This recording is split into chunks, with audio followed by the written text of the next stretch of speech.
Karoline Leavitt parked her blue sedan in front of Pinewood Elementary School on a crisp autumn morning. The leaves crunched under her sensible shoes as she walked toward the brick building, clutching her clipboard tightly. As an educational consultant with 15 years of experience, she had visited hundreds of schools across New England. But today's visit was just another routine evaluation, or so she thought. Principal Greg Miller greeted her at the entrance with a firm handshake and a polite smile. "We're honored to have you evaluate our programs, Ms. Leavitt. I think you'll find our teaching methods quite effective." Karoline nodded professionally.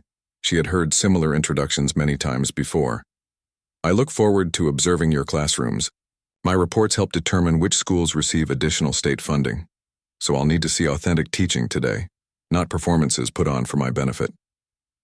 The principal led her through hallways decorated with student artwork and science projects. Their first stop was Mrs. Nancy Bell's fourth grade class. 23 children sat at desks arranged in small groups, working on math problems while their teacher moved between them, offering guidance. "Mrs. Bell is one of our finest educators," Principal Miller whispered as they observed from the doorway. "She's particularly skilled at identifying and nurturing different learning styles." Karoline scanned the classroom, making notes about teaching materials and student engagement. Her experienced eye could quickly assess classroom dynamics, and this one seemed well managed. Then her gaze stopped at a small girl sitting alone near the window. Unlike the other students who worked in groups, this child had a desk to herself. Her brown hair was pulled back in a simple ponytail, and her clothes, while clean, were clearly well worn. What caught Karoline's attention wasn't the girl's appearance, but what she was doing. While her classmates worked on multiplication tables, she was writing complex equations that Karoline recognized from advanced calculus and theoretical physics. "Who is that?" Karoline asked, pointing discreetly. Principal Miller's expression changed slightly. "That's Lily Wright. She's a special case." Mrs. Bell noticed their presence and approached after instructing the class to continue working. "Good morning, Ms. Leavitt. Welcome to our classroom." "Tell me about that student," Karoline said, not bothering with small talk. Mrs. Bell glanced at Lily and lowered her voice. "Lily is 9 years old, but her mathematical abilities are beyond anything I've ever seen. We've had to create special assignments just for her. Even those barely keep her occupied." "Why is she working alone?" Karoline asked. "The other children find it hard to relate to her," Mrs. Bell explained. "And frankly, group work holds her back. She solves problems in seconds that take others an entire class period." Karoline walked over to Lily's desk, curious to see her work up close. The girl didn't notice her approach, absorbed in what appeared to be differential equations. "Hello, Lily," Karoline said gently. Lily looked up, her blue eyes serious behind wire-framed glasses. "Hello? Are you the education lady Principal Miller told us about?" "Yes, I'm Karoline Leavitt. I'm here to observe your class." She glanced down at Lily's paper. "That's very advanced work for fourth grade." Lily shrugged. "Mrs. Bell gives me special problems because I finish the regular ones too quickly. But these are getting easy too." Karoline recognized an equation that was taught in university-level physics. "Where did you learn this?" "Books," Lily said simply. "The library lets me borrow from the adult section. The librarian thought I just liked carrying big books, but I read them all." Karoline spent the next 20 minutes talking with Lily while the class continued their lesson. With each question she asked, her amazement grew. This child wasn't just bright. She had the kind of mind that appeared once in a generation. Later, in the principal's office, Karoline demanded more information. "How long have you known about Lily's abilities?" Principal Miller shifted uncomfortably. "Since she entered kindergarten. She was reading at a high school level by age 5 and doing algebra by 6.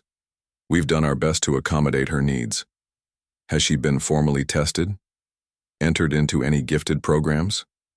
"Her parents allowed basic testing, which placed her IQ above 180, but they declined further evaluation or special programs," Mrs. Bell explained. "They're very protective of her. They want her to have a normal childhood." "Normal?" Karoline couldn't hide her frustration. There's nothing normal about a child with her potential being limited to grade school assignments, no matter how modified. She could be making revolutionary contributions to mathematics or physics. Her family has modest means, Principal Miller added. Her father fixes cars at the local garage and her mother works part-time at the medical clinic. Special schools or programs aren't financially possible for them. Karoline left the school that afternoon with Lily's file and a determination she hadn't felt in years. Her job was to evaluate educational programs, not individual students, but she couldn't stop thinking about the quiet girl with extraordinary abilities. The next morning, instead of continuing to the next school on her list, Karoline returned to Pinewood Elementary with a special assessment she had stayed up late preparing. After getting permission from the principal, she set up in the small conference room and asked for Lily to join her. "I'd like to see what you can really do," Karoline explained, placing a thick packet of problems before the girl. These weren't ordinary test questions, but university-level challenges that would stump most adults. Lily looked at the first page and smiled slightly, the first real smile Karoline had seen from her. These look fun. What happened next astonished even Karoline, who had come prepared to be impressed. Lily worked through complex mathematical proofs, theoretical physics problems, and logic puzzles at a speed that seemed impossible. More importantly, she explained her thinking process aloud when asked, revealing not just computational ability, but deep conceptual understanding. "This equation can be solved more simply," Lily said at one point, rewriting a problem Karoline had copied from a graduate-level textbook. "See? This way uses fewer steps and shows the relationship more clearly." After 3 hours, Karoline sat back in her chair, speechless. She had worked with gifted children before, but never anyone like Lily. This child wasn't just brighter than her peers. Preliminary assessments suggested she might be brighter than Einstein, with a unique way of visualizing problems that experts in the field hadn't considered. "Lily, do you enjoy school?" Karoline asked finally. The girl considered the question seriously. "I like learning things, and Mrs. Bell tries hard to give me interesting work. But sometimes it feels like I'm speaking a different language than everyone else." "Would you like to learn with people who speak your language? You mean go to a different school?" Lily's expression grew worried. "I don't want to leave my family. My mom gets sad when people talk about sending me away." Karoline realized she needed to approach this carefully. "I understand. Would it be possible for me to meet your parents? I'd like to discuss some options that might not require you to leave home." Lily thought for a moment. They worked during the day, but they're home after 6 o'clock. That evening, Karoline drove to the address in Lily's file. The Wright family lived in a small house on the outskirts of town. The paint was peeling in places, but the yard was neat and well cared for. A weathered pickup truck sat in the driveway. As Karoline approached the door, she rehearsed what she would say. This wasn't just another case or another school evaluation. This was about a mind that could change the world if given the right opportunities. She was determined to make the Wrights understand what was at stake. She knocked firmly on the door, unaware that the conversation she was about to have would change not just Lily's life but her own in ways she never expected. Jack Wright opened the door, wiping his hands on a rag. The smell of motor oil clung to his work clothes and his face showed the tiredness of a long day of physical labor. "Can I help you?" he asked, eyeing Karoline with a mix of curiosity and caution. "Mr. Wright, I'm Karoline Leavitt, an educational consultant evaluating Pinewood Elementary. I'd like to speak with you and your wife about your daughter, Lily." His expression immediately changed. "Is Lily in trouble?" "Not at all," Karoline assured him. "Quite the opposite. May I come in?" Jack hesitated before stepping aside. "Susan," he called. "Someone's here about Lily." The Wright home was small but tidy. Family photos hung on the walls and textbooks were stacked neatly on shelves. Susan Wright emerged from the kitchen, drying her hands on a dish towel. She was a thin woman with the same serious blue eyes as her daughter. "Is everything okay?" Susan asked, concern evident in her voice. "Please, sit down," Karoline said, taking a seat on the worn couch they offered. "I spent time with Lily today, administering some special tests." "Tests?" Jack frowned. We didn't authorize any special testing. Principal Miller approved it as part of my school evaluation, Karoline explained. But that's not important right now. What's important is that your daughter has one of the most extraordinary minds I've encountered in 15 years of educational assessment. The parents exchanged glances that told Karoline this wasn't news to them. We know Lily is smart, Susan said carefully. Smart doesn't begin to describe it. Karoline leaned forward. Based on what I've seen today, Lily's intellectual capacity exceeds that of most university professors. She solved graduate-level physics problems in minutes. She found more elegant solutions to mathematical proofs than those in textbooks. Her potential is almost limitless. Jack crossed his arms. And Karoline was taken aback by his blunt response. And she's being severely underserved in her current educational environment. Even with Mrs. Bell's modifications, Lily is receiving maybe 5% of the intellectual stimulation she needs. So what are you suggesting? Susan asked, her voice tight. There are specialized programs for profoundly gifted children. Schools where… No, Jack cut her off. We've been down this road before. Karoline blinked in surprise. You've been approached about special programs? When Lily was 6, Susan explained, a professor from the state university spotted her at a science museum. She was correcting the information on one of the displays. He wanted to enroll her in some research program. Then when she was 7, Jack continued, her second-grade teacher contacted someone from a private school for gifted children. They wanted to give her a full scholarship. That sounds like an amazing opportunity, Karoline said, confused by their resistance. They wanted to take her away from us. Susan's voice cracked slightly. Board her at their campus 3 hours away. She was 7 years old. We've read about what happens to these genius kids, Jack added. They get pushed and prodded and studied like lab rats. Their childhood disappears. They burn out before they're 20. Karoline took a deep breath. I understand your concerns, but… Do you have children, Ms. Leavitt? Susan interrupted. No, I don't. Then with all due respect, you don't understand. Lily isn't just a brilliant mind, she's our daughter. She needs love and stability and normal experiences, not just academic challenges. Karoline felt her frustration rising. But you're holding her back. A mind like hers comes along maybe once in a generation. She could make discoveries that change the world, advance human knowledge in ways we can't imagine. Don't you want that for her? Jack's face hardened. What we want is for her to be happy, to have friends, to experience childhood before it's gone. She can have both, Karoline insisted. There are programs that balance academic advancement with social development. I can help you find financial assistance, scholarships. Ms. Leavitt, Susan interrupted again, more firmly this time. We appreciate your interest in Lily, but we've made our decision. She stays at Pinewood, in our home, with her family. Karoline felt her professional demeanor slipping. This is more than just about what you want. It's about Lily's right to develop her extraordinary gifts. It's about her future. It's about what she could contribute to society if given the proper resources. And what about what Lily wants? A small voice asked from the hallway. All 3 adults turned to see Lily standing there in pajamas printed with stars and planets. Her glasses were slightly askew and she clutched a thick book to her chest.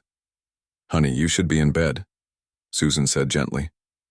I heard you talking about me, Lily said, walking into the room. She looked directly at Karoline. You think I should go to a special school? Karoline nodded, softening her tone. I think you deserve to learn at your own pace with resources that challenge you, with teachers who understand how special your mind is. Lily considered this thoughtfully. Would I have to leave home? The best programs would require some distance, Karoline admitted. But you could come home on weekends, holidays. I don't want to leave, Lily said simply. Mom helps me with my science experiments on Saturdays. Dad and I fix things in his workshop. I have my books and my computer and my telescope here. But you could have better equipment, better books, better teachers, Karoline urged. Better than my parents? Lily asked, genuine confusion in her voice. The question caught Karoline off guard. That's not what I meant. I know I'm different, Lily continued, sitting beside her mother, who put an arm around her shoulders. The kids at school think I'm weird, but Mom and Dad don't. They let me be myself. We're not against Lily getting more advanced education, Jack explained. We drive her to the community college on Thursdays for their computer programming workshop. She Skypes with a retired math professor every Tuesday. We're doing the best we can with what we have, Susan added. Maybe it's not perfect, but Lily is happy. Karoline looked at the family, the protective parents and the extraordinary child they were trying to raise normally, and realized she had misunderstood the situation. These weren't ignorant people holding their daughter back out of fear or misunderstanding. They were making thoughtful choices based on a holistic view of their daughter's well-being. Is Mrs. Bell's class really that boring for you? Karoline asked Lily directly. The girl shrugged. Sometimes, but she gives me extra work, and I help other kids when they get stuck. That's kind of fun. What do you want to be when you grow up? Karoline asked. I'm not sure yet, Lily answered seriously. Maybe a mathematician, or an astronomer, or someone who invents things to help people. I have time to decide, right? There was wisdom in the child's words that humbled Karoline. She had been so focused on Lily's intellect that she'd overlooked everything else that made her a whole person. Her relationships, her happiness, her sense of security. Yes, Karoline said softly. You have time. Jack stood up. It's getting late, and Lily needs her sleep. Thank you for your concern, Ms. Leavitt, but we've made our choice. As Karoline prepared to leave, Lily suddenly asked, Do you like puzzles, Ms. Leavitt? Yes, I do. I made up some really hard ones. Maybe you could come back sometime and try to solve them? The simple invitation touched Karoline. I'd like that very much. Walking back to her car, Karoline felt conflicted. Her professional instincts still told her that Lily needed specialized education, but she had to admit that the Wrights' concerns were valid. Extraordinary children needed extraordinary care, not just for their minds, but for their hearts and spirits too. As she drove away from the modest house, Karoline realized she wasn't ready to give up on Lily Wright. There had to be a way to nurture that brilliant mind without uprooting the child from the loving home that anchored her. She just needed to find a different approach, one that respected the family's wishes while still opening doors for Lily's remarkable abilities. The confrontation hadn't gone as planned, but it had given Karoline something unexpected, a new perspective on what it truly meant to educate the whole child, even one as extraordinary as Lily Wright. Karoline sat in her hotel room that night, unable to sleep. Her laptop was open, the screen filled with emails she had sent to colleagues across the country. The clock showed 2:17 a.m., but her mind was too active to rest. There has to be a better way, she whispered to herself. For the past 3 weeks since meeting the Wright family, Karoline had neglected her regular duties. She had called her supervisor and requested personal time off, the first vacation she had taken in 5 years. Instead of evaluating schools, she had thrown herself into researching alternative education models for exceptionally gifted children. Her notebook was filled with ideas, contacts, and possibilities. She had spoken with educators, psychologists, and parents of other gifted children. The more she learned, the more she understood that the Wrights' concerns were valid. Many prodigies who were removed from their supportive environments and pushed too hard did indeed burn out. Some developed emotional problems. Others grew to resent their gifts. Karoline closed her laptop and rubbed her tired eyes. The Wrights had not invited her back, and she couldn't blame them. She had come on too strong, too certain that she knew what was best for Lily. Now she worried that she had closed the door on being able to help at all.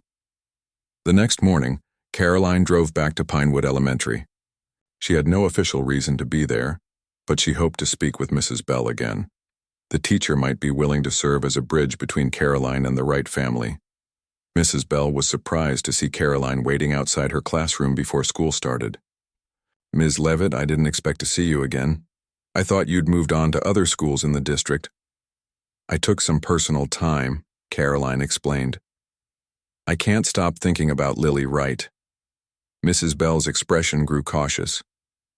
The Wrights called me after your visit. They were upset. I know, and they had every right to be. I overstepped, Karoline admitted. But I've been doing a lot of thinking and research, and I have a different approach in mind, something that might work for everyone. Could you help me talk to them again? Mrs. Bell considered the request. What exactly are you proposing? Don't want to take Lily away from her family or her school. I want to bring resources to her instead. The teacher's expression softened. That does sound better. I'll call Susan Wright, but I can't promise anything. 3 days later, Karoline found herself once again sitting in the Wrights' living room. This time she had come prepared with a completely different mindset. Thank you for giving me another chance to speak with you, she began. First, I want to apologize for my approach last time. You were right to protect Lily's childhood and family connections. Those things are precious and irreplaceable. Jack and Susan sat across from her, still guarded, but willing to listen. I've spent the last few weeks learning everything I can about different approaches to educating exceptional children, Karoline continued, and I've come to believe that the best solution isn't sending Lily away, but bringing opportunities to her. She opened her folder and laid out several documents on the coffee table. What I'm proposing is a remote mentorship program. I've contacted several universities and research institutions and found scientists and mathematicians who are willing to work with Lily through video calls and online projects. They wouldn't replace her regular education but would supplement it. Susan leaned forward slightly, her interest piqued. And she would stay at Pinewood? With her classmates? Yes. She needs those social connections, just like any child. But she also needs intellectual challenges that match her abilities. How would this work exactly? Jack asked. Lily would continue her regular classes, but she'd have scheduled time, maybe 1 or 2 hours a day, to work on advanced projects with her mentors. Mrs. Bell has already agreed to help coordinate this at school. Who would these mentors be? Susan asked. I've spoken with several potential candidates, Karoline explained. The most promising is Professor Alan Murphy from MIT. He specializes in theoretical physics and mathematics. He was a child prodigy himself, so he understands the challenges Lily faces. And what would he want in return? Jack asked skeptically. People don't usually volunteer their time for nothing. You're right to be cautious, Karoline acknowledged. Professor Murphy is interested in Lily's unique way of approaching problems. He believes she might see solutions that others miss. But he's agreed to some important conditions. Lily would not be studied or written about without your explicit permission. Her work would belong to her, not to any institution. And most importantly, she would set the pace. Lily, who had been quietly listening from a corner of the room, spoke up. Could I talk to this professor first to see if I like him? Karoline smiled. Absolutely. In fact, he suggested that himself. He said any good mentorship has to be based on mutual respect and interest. What about costs? Susan asked. We can't afford. There would be no cost to your family, Karoline assured them. I've secured funding through an educational foundation that supports gifted students. They'll provide any equipment Lily needs, a better computer, books, software, whatever her projects require. The parents exchanged looks, communicating silently in the way long-married couples often do. It sounds promising, Susan admitted, but we'd need to review everything carefully. Of course, Karoline agreed. Take all the time you need. I've left my personal contact information. Call me with any questions, day or night. Can I ask something? Lily said, moving closer to the adults. Of course, honey, her mother replied. Miss Leavitt, why are you doing all this? You don't even know me very well. The question caught Karoline off guard with its directness. She thought carefully before answering. I believe that extraordinary minds like yours come along very rarely, she said finally. And when they do, they should be nurtured carefully, not exploited or pushed too hard, but given the chance to grow naturally. When I first met you, I was thinking about what you could give to the world. Now I'm more concerned with what the world should be giving you. Lily nodded, seemingly satisfied with the answer. A week later, Lily had her first video call with Professor Murphy. Karoline sat nearby, along with Susan, as the girl and the scientist got acquainted. The professor, a man in his 50s with wild gray hair and kind eyes, showed immediate respect for Lily's knowledge. "So you've been working on prime number patterns?" he asked, peering through the screen. "Yes," Lily said. "I think there's a connection between prime distributions and certain growth patterns in nature, like sunflower seeds and pine cones. Fibonacci sequences." The professor nodded. "Fascinating approach. I'd love to see your work on this." What was meant to be a 30-minute introduction stretched to nearly 2 hours of animated discussion. By the end, even Susan was smiling at her daughter's obvious enjoyment. In the following weeks, Karoline helped set up similar connections with other mentors: a professor of astronomy, a computer scientist, and a mathematician specializing in game theory. Each was carefully selected not just for their expertise but for their teaching style and understanding of Lily's unique situation. Pinewood Elementary was surprisingly supportive once they understood the plan. Principal Miller arranged for Lily to use a small conference room for her video sessions during certain periods. Mrs. Bell incorporated some of Lily's advanced work into lessons, allowing her to present simplified versions to her classmates. 1 month after starting the program, Karoline sat with the Wright family at their kitchen table, reviewing Lily's progress. "She's flourishing," Susan said with wonder in her voice. "I've never seen her so excited about learning. And she still seems like a normal kid," Jack added. "She still helps me in the workshop on weekends. She's even made a friend in her class, that new girl, Emma." Karoline felt a deep sense of satisfaction. This is just the beginning. As Lily grows, the program will grow with her. The key is balance, challenging her mind while nurturing her spirit. Lily entered the kitchen, carrying the latest project. She was working on with Professor Murphy. Her eyes were bright with excitement as she explained complex concepts in her simple, clear way. Watching her, Karoline realized that her own transformation had been as significant as the changes in Lily's education. She had learned to listen, to respect family values, and to find creative solutions rather than applying standard formulas. In trying to help one extraordinary child, she had discovered a new approach that might benefit many others. The mentorship program was just beginning, but already it was clear that something remarkable was happening, not just for Lily but for everyone involved in her journey. 6 months passed quickly. Winter turned to spring and flowers bloomed in the small garden outside the Wright family home. Inside, another kind of blooming was taking place as Lily's mind expanded under the guidance of her mentors. Karoline visited once a month to check on the program's progress.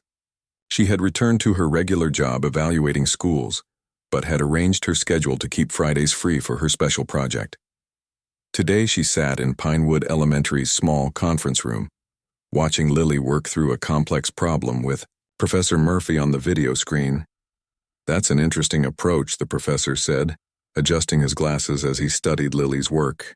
"But what if you tried looking at it from a quantum perspective instead of a classical one?" Lily chewed her pencil for a moment. Then her eyes widened. "Oh, if we consider quantum superposition, then the problem doesn't have just one answer. It has multiple possible states existing simultaneously," Professor Murphy grinned. "Exactly. Now how would you express that mathematically?" Karoline marveled at their exchange. In the 6 months of the mentorship program, Lily had advanced far beyond what anyone had expected. She was now working on graduate-level quantum computing theory, a field that combined her interests in mathematics, physics, and computer science. After the session ended, Karoline walked with Lily back to her regular classroom. "That looked like a fascinating discussion. Did you understand everything Professor Murphy was talking about?" Lily nodded. "Mostly. Quantum computing is tricky because it doesn't follow the same rules as regular computers, but that's what makes it interesting." "And how are things with your classmates?" Karoline asked. This question was just as important to her as Lily's academic progress. "Better," Lily said with a small smile. "Emma and I are working on a science fair project together. It's simple stuff compared to my work with Professor Murphy, but it's fun to do things with a friend." This was the balance Karoline had hoped for: intellectual challenge alongside normal childhood experiences. She waved goodbye to Lily at the classroom door, then went to meet with Principal Miller to discuss the program's progress. "The results have been remarkable," the principal said, reviewing Lily's file. "Not just for her, but for the whole school. Her presentations to the other students have sparked interest in advanced mathematics and science. Even our test scores are up. And the Wrights? How do they feel about everything?" "Very positive.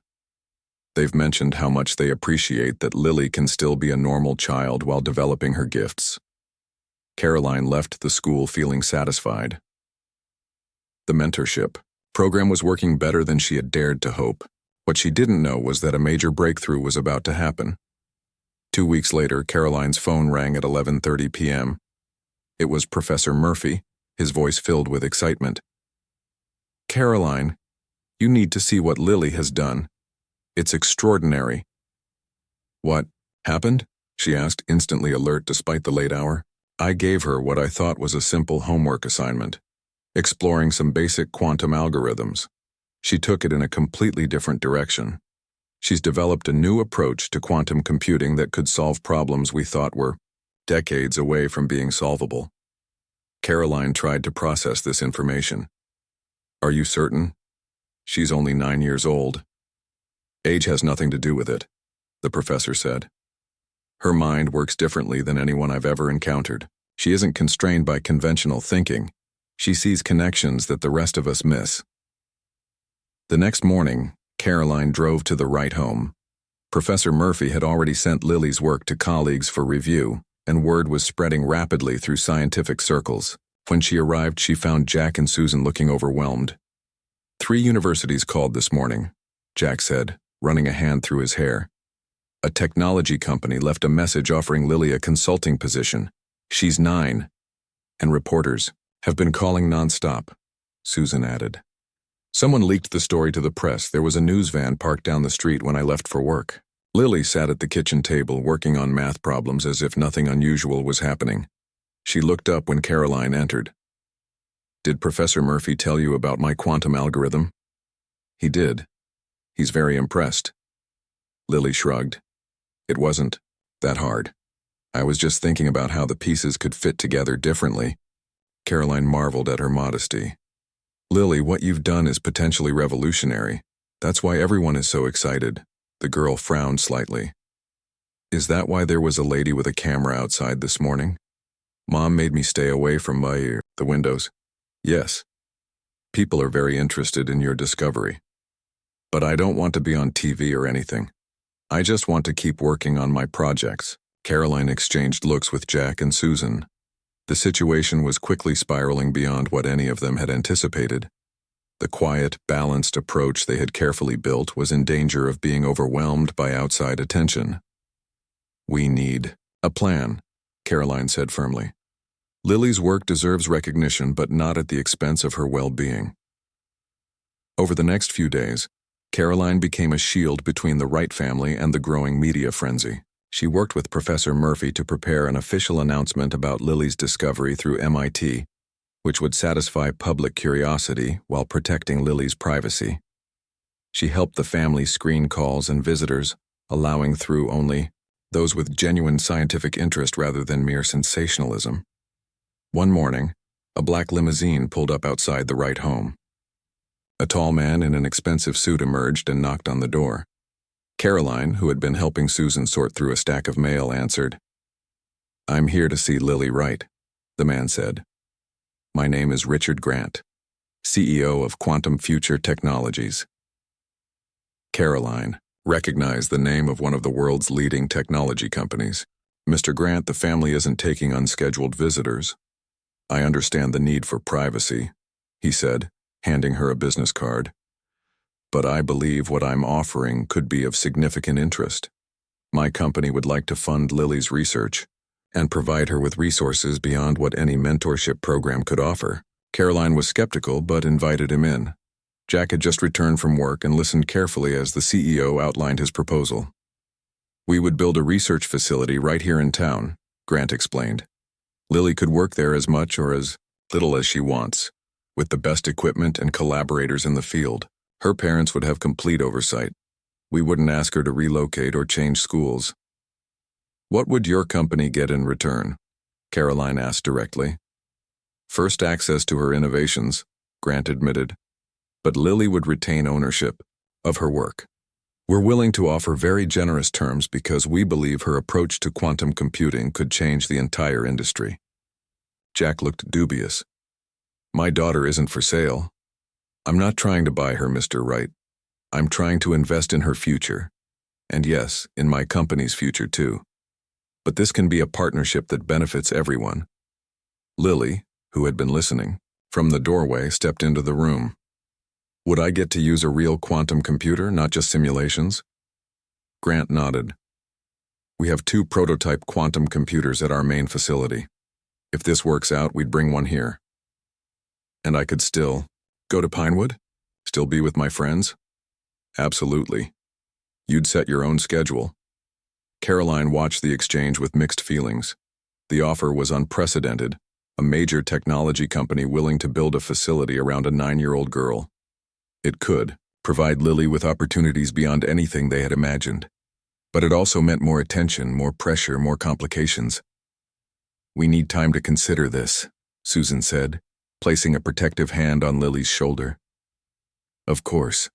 Grant handed Jack a folder containing the detailed proposal.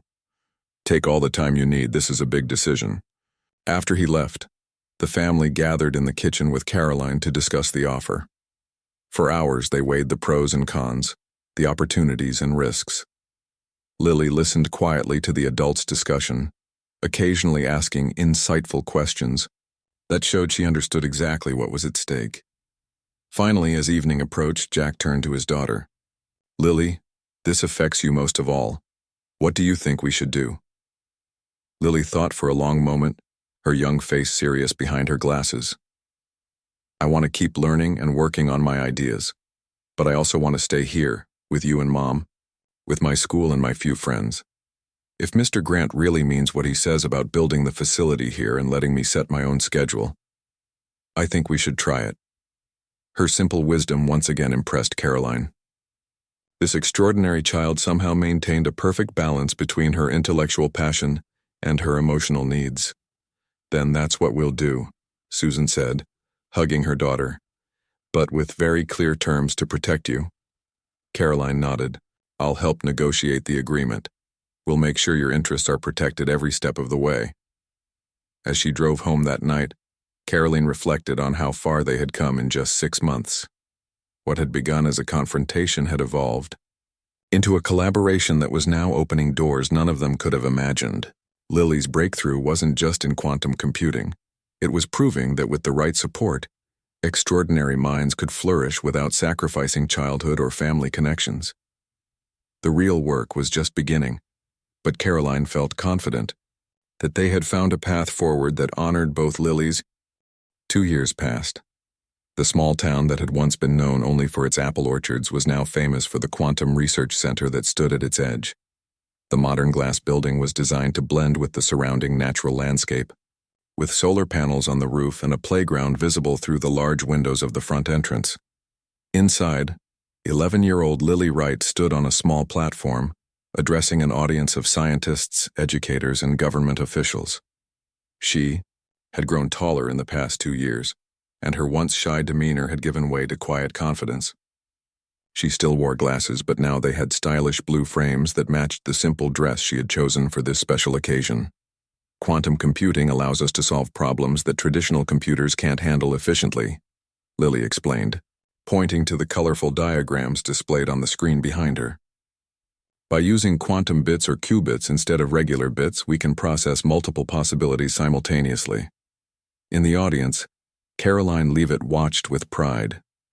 The young girl she had discovered at Pinewood Elementary had blossomed into a respected young scientist whose work was changing the field of quantum computing.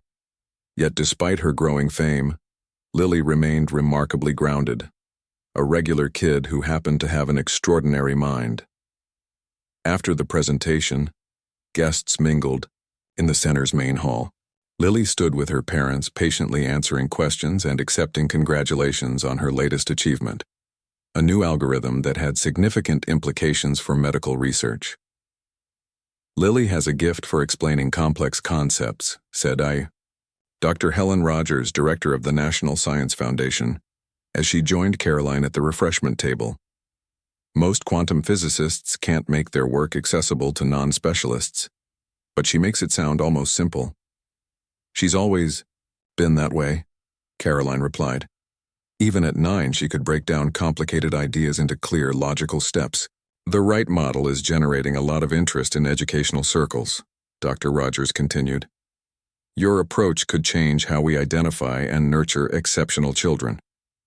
The right model was what people had begun calling the balanced educational approach developed for Lily, a blend of regular schooling, specialized mentorship, and family involvement. What had started as a custom solution for one child was now being adapted for gifted students across the country. Karoline had recently published a paper about the model, emphasizing the importance of respecting the whole child rather than focusing exclusively on intellectual development. The paper had drawn attention from educators, psychologists, and parents seeking alternatives to traditional gifted programs.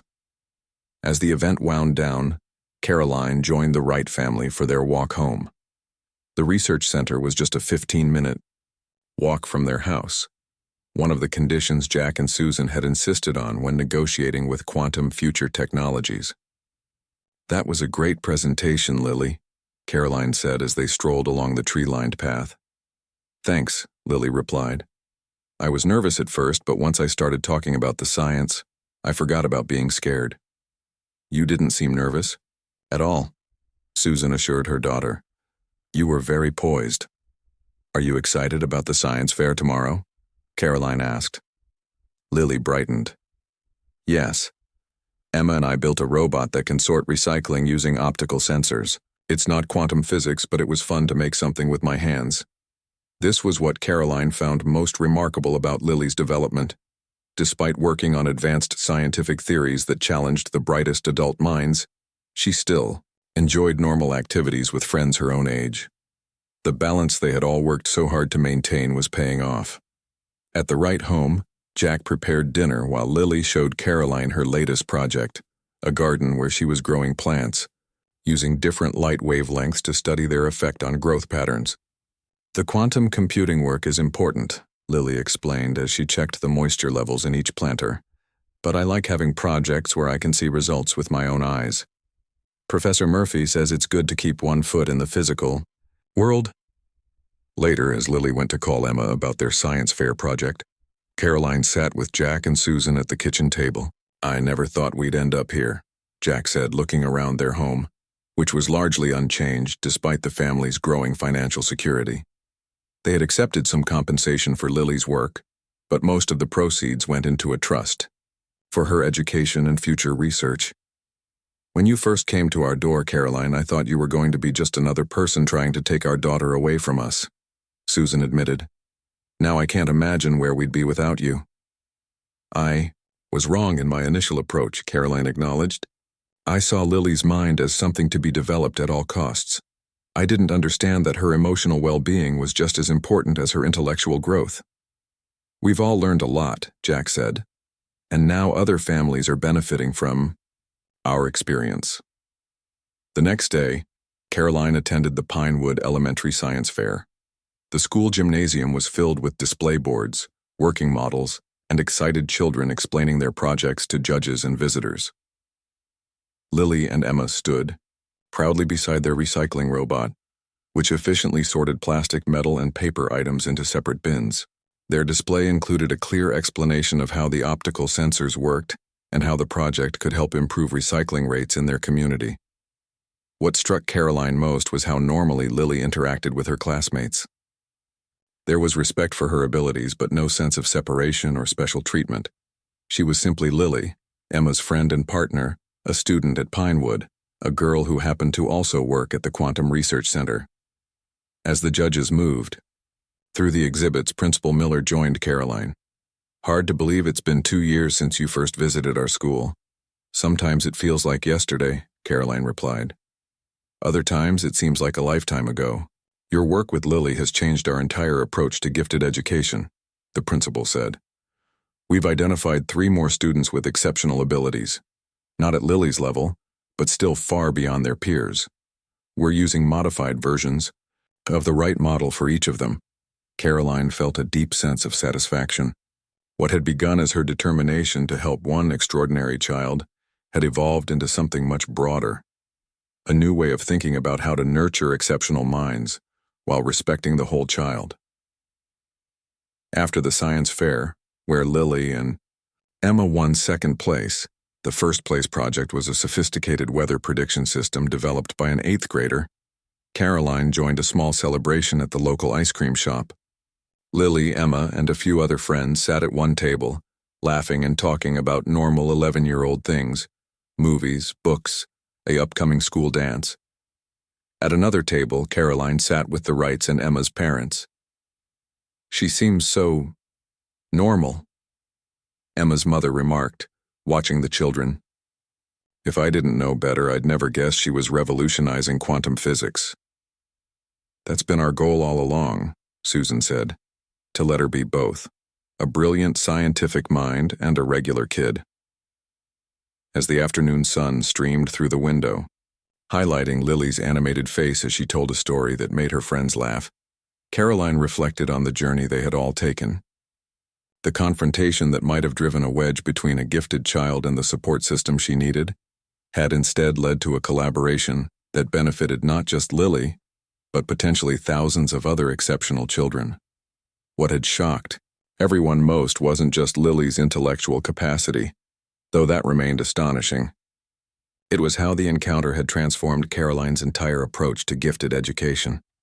She had arrived in this small town 2 years ago convinced she knew what was best for a child she had just met. She was leaving with a profound understanding that nurturing brilliant minds required more than academic challenges. It required respect for the whole person. Lily caught Karoline's eye across the ice cream shop and gave her a small, knowing smile. In that moment, Karoline saw both the extraordinary scientist who could change the world and the ordinary girl who just wanted to enjoy ice cream with her friends. The two sides existed in perfect balance, the true success of their shared journey. That evening, as Karoline prepared to return to her apartment in the city, Lily handed her a small wrapped package. "What's this?" Karoline asked. "Just a thank you," Lily said, "for seeing me, all of me, not just my brain." Inside was a framed photograph of Lily at the research center, surrounded by her family, her school friends, and her scientific mentors. Written across the bottom in Lily's neat handwriting were the words, "Intelligence is valuable, but wisdom knows what matters most."